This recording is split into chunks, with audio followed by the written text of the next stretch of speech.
Hello to all of my amazing Virgos. This is Queen Amun Ra coming to you with a very special reading on today. Happy Sunday to all of you Virgos.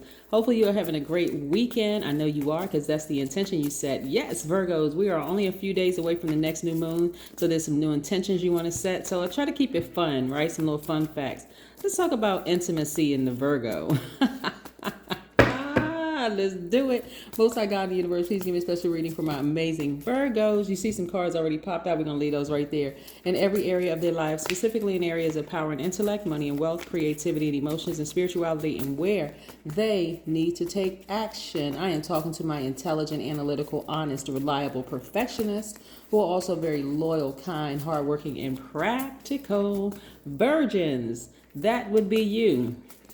Divine feminine. I'm talking to both divine masculine. I'm talking to my both men and women, but you all by default are divine feminine signs. Your energy is very cyclic. You're very magnetic. People are drawn to your energy. All right, what cards popped out the deck?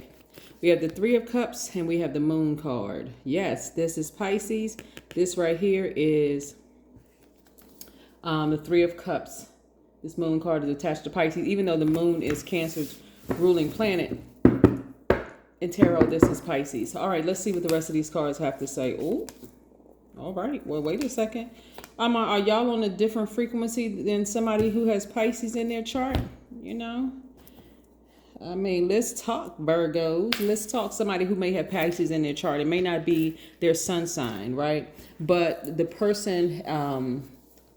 What's interesting, the person could have characteristics of being somebody who's moody, someone who is an idealist, someone who does like kind of escapes reality, right? All right, let's look at the rest of the cards here. We also have the Five of Swords.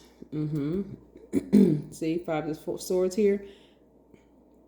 See this right here? This represents blood. I'll tell you about it in just a second. We also have the Four of Pentacles. We also have the Eight of Swords. We also have the Lover's card. Yes. We have the Judgment card. The Lover's card is attached to Gemini, and their ruling planet is retro. Well, yours and Gemini's ruling planet, Mercury, is retrograde right now. So, woohoo! And then we also have the Judgment card, which is attached to Pluto, which is also retrograde. So we have 6 planets that are retrograde right now. That does not include Chiron, which is a minor planet. If you want to go watch the Chiron video, please go do so, because that helps you get to the heart of any healing that you may need to, any things that you may need to heal from, and also just being more compassionate with yourselves. But okay, look, this is what I'm talking about. Look, so looks like somebody was in a tricky relationship with somebody. The person could have been a Gemini, they could have been a Scorpio, whatever.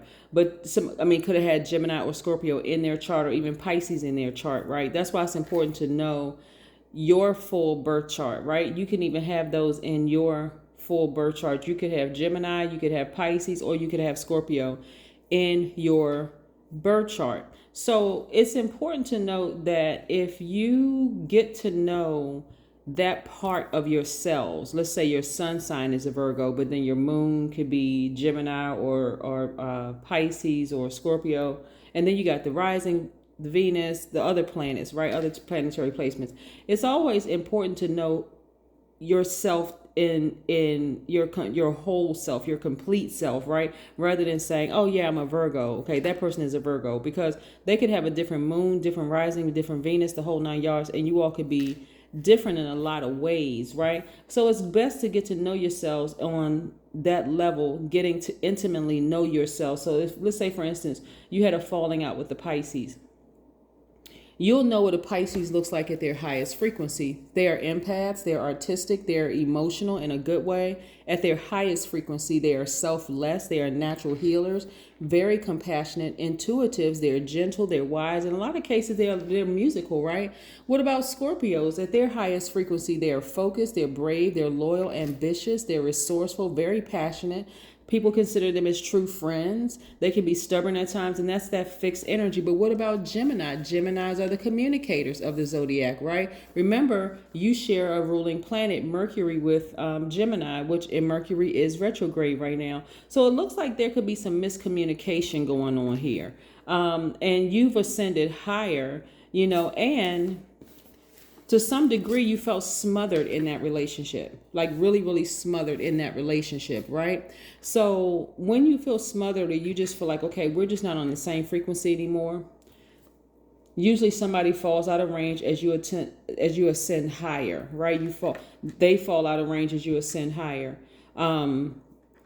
Because you're more dedicated to focusing on giving yourself the nurturing that you were giving other people. Remember, you all are very, very magnetic. So now it's about giving yourself the nurturing that you were giving other people.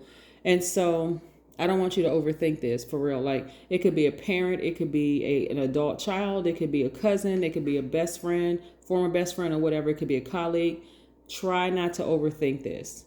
This is just what happens, Virgos. When people are on two different frequencies, somebody's going to fall out of range, but it's creating space so that God and universe can send something else across your path, right? Like getting your power back, right? So when I showed you this card first here, this represents hostility. When there's constant friction in communication, it can get very hostile. Like, it can rise up in you some feelings, and you can rise up and just feel like, I really don't want to deal with that person. I don't want to be bothered with that person. There's always something going on with that person. And so this person could have literally felt like they were sucking the air out of you. That's the energy that you felt even thinking about the person. It's just like, oh my God, I don't even want to deal with that person anymore. Just, a person just rolling their eyes up in the air. It could have been that kind of energy. But again, that's not how you feel anymore. So let's look at this card. This is how you felt before. You felt restricted, right? But not anymore. You're looking back at your former self going, wow, I actually feel free. I actually feel better that I'm no longer connected to them in any way, shape, form, or fashion. And remember how I said when things fall out of range, this is like taking something off your plate. Now you got more room. Now it's time to put something. And Virgos, you all are pretty healthy people. Let's say you took something unhealthy off of your plate, and now you have the opportunity to replace it with something healthy. That's what this something healthy is. Money. I see a lot of you all traveling. Right, whether it's traveling for pleasure or for business or whatever, but I see you traveling because now you have more time. You have removed this thing from your space, or God removed this thing from your space. It fell out of range or whatever. But there's always this tricky feeling in between. When you start to ascend higher and they start to ascend lower, or even if they just stay where they are and you start to ascend higher, you start to see, okay, we're not talking about the same things. We don't have the same interest anymore. There's that uncomfortable pause over the phone when you talk. You almost don't even look forward to even connecting with them on any level, because it's like, okay, well, what are we going to, we don't have anything in common. We don't have anything in common, right? So intimacy with a Virgo. We're talking about fun facts. If you want to add your comments to this, Virgo, please do. Feel free to add it. A lot of you all will text me instead of add messages to my to my channel. But this is also for my cross watchers, in case you're interested in a Virgo. So even the strictest of Virgos, or the ones who may seem a little uptight, really tend to let it all hang out in the bedroom behind closed doors, right? So they can be very kinky, surprisingly aggressive when it comes to that part of themselves, and responsive when you get them alone. So situations with Virgos can be quite memorable. I'll just say it that way. They can be quite memorable. What they show in the streets are not always what they show behind closed doors. So Virgos, hey, listen, if you want to add a comment to it, please feel free to do so. But that's just like a fun tidbit. I'm going to start adding fun little tidbits about signs during my readings. But yeah, so getting back to this particular friendship or relationship, or romantic relationship or friendship or whatever, you are now giving yourself the nurturing that you were giving to other people in this instance here, this tricky relationship. So think of any relationships around you that you may have felt tricky, like we're just not on the same frequency. We're not talking about the same thing. And then when you toss Mercury in the mix, the fact that Mercury is retrograde right now, and the fact that messages may not be coming through clearly, it could really, really throw you out of whack. Start to overthink, like, wow, and just, that's why I don't want you to overthink it. Try not to overthink it. Try not to be judgmental. Try not to vibrate low. Just let it go. If it is what it is, you've ascended higher. Be grateful for the experience. This is you looking forward, like, to your future. Like, my future is very, very bright. So I'm not going to sweat the small stuff.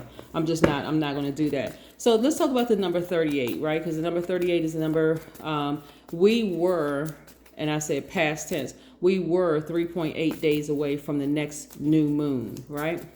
Obviously, we're closer to that now. So if you happen to have a moon calendar, you see that we are closer to that. Like I said, we were. So anyway, 38 is the number. 38, 3 plus 8 is 11. It reduces to the number 11. 11 is a master number. It's a gateway number. So that means clairvoyance in a sense, 38.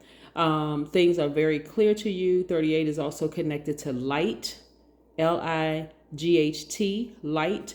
It's also connected to truth. So a lot of things are becoming clearer to you as you continue to ascend higher. And like I said, I see this is an energy this energy right here, relationship, is being replaced by this, which is Pentacles, money, because you're being more conservative with your energy, your time, your opportunities, the whole 9 yards. And so that's how it's going to show. It's going to show in your money. Yeah, here's your card right here. Yeah. This card right here is attached to Aries. So if you were in a relationship to some degree with an Aries, you may have felt like you had been burned. You may have Aries in your chart, but that same fire is in you, rising up in you, helping you to tap into your strong leadership skills, helping you to tap into your positivity, your bravery, your all those wonderful things that Aries is, right? So I see a lot of you all have, and essentially it's just like putting a fire in you. Like, okay, well, I'm not going to just sit back and be in receiving mode, because you all are receivers by default, very magnetic. But this is where I'm going to also put a fire up under myself, and I'm going to take action on some things. Here we have 7 of Pentacles. I see a lot of you all, again, this speaks to your money. I see a lot of you all have put a lot of effort into balancing out your own energies. Maybe you may have been burned by an Aries, but you're not going to overthink this like, oh, I never want to interact with Aries again. Hopefully you're not doing that, because that really could be to your detriment if you do. Because Aries, just like Virgos, can be some awesome people. You all are just on different ends of the duality default. I'm also seeing, again, balance. I see you balancing out your energy. This is attached to Cancer. Remember I said Cancer's ruling planet is the moon, but in tarot, the moon card is Pisces. So again, highly intuitive. Hopefully you don't get moody. That would be low vibrating. Hopefully it doesn't get you down, right? So I see a lot of you all doing a lot of soul searching. This is your card right here. I'm going to put these cards together, Gemini and Virgo. I'm going to put these on the same thing because both of your ruling planet. Gemini's and Virgo's ruling planet. Mercury is now retrograde. So again, to add insult to injury, the fact that sometimes people outgrow each other, and some people fall out of range while it looks like you're continuing to ascend higher. So that means a lot of good things could be happening for you. And you could realize that there are people around you who are just not genuinely happy for you, which is disappointing. But I don't want you to overthink it. Please don't overthink this. It's not even that serious, to be honest with you. It was just time for that person to be removed from your space. You're a very hardworking person. You're earning a lot of money. That's great, Virgos. But again, we have death rebirth right here, which is attached to Scorpio. Here's one of the cards right here for yes. So this is where you want to declutter. One of Scorpio's ruling planet, Pluto, which is right here. Judgment card is retrograde right now. So you want to declutter and you want to move on. Again, anybody who may have burned you or felt like they were sucking the life out of you, and you just feel like, okay, this relationship has run its course. Listen, Virgo, move on unapologetically. You don't have to seek revenge on anybody. None of that kind of stuff, because that right there will cause karma to come back on you. The karma that you put out, and I keep trying to tell people, the karma that we put out is the karma that comes back to us. Sometimes it may happen immediately, sometimes it doesn't. But people don't believe karma until all of a sudden all hell is breaking loose in their lives. And they're like, oh my God, why is all of this stuff happening to me? But by the same token, there are some people like, oh my God, I feel like I have a stroke of luck, because you've been putting out good karma in the universe. So you want to be that person to continue to put good karma out in the universe. But this is what I'm seeing for you. So let's pull an oracle card. Yeah, somebody outgrew a relationship, or maybe some relationships. Hey, that's nothing to overthink. You could have outgrown your relationship with your parents. You could have outgrown a relationship with your adult kids. You could have outgrown a relationship with people that you thought were going to be in your life, friendships forever, colleagues. It doesn't matter. It doesn't matter. People grow at different rates. And that's what I don't want you to necessarily judge, is that if a person is growing at a slower rate than you are, hey, wish them well and keep it moving forward, right? Keep getting your blessings. Here we have meditation exposes your brain to less active state. These are oracle cards, by the way.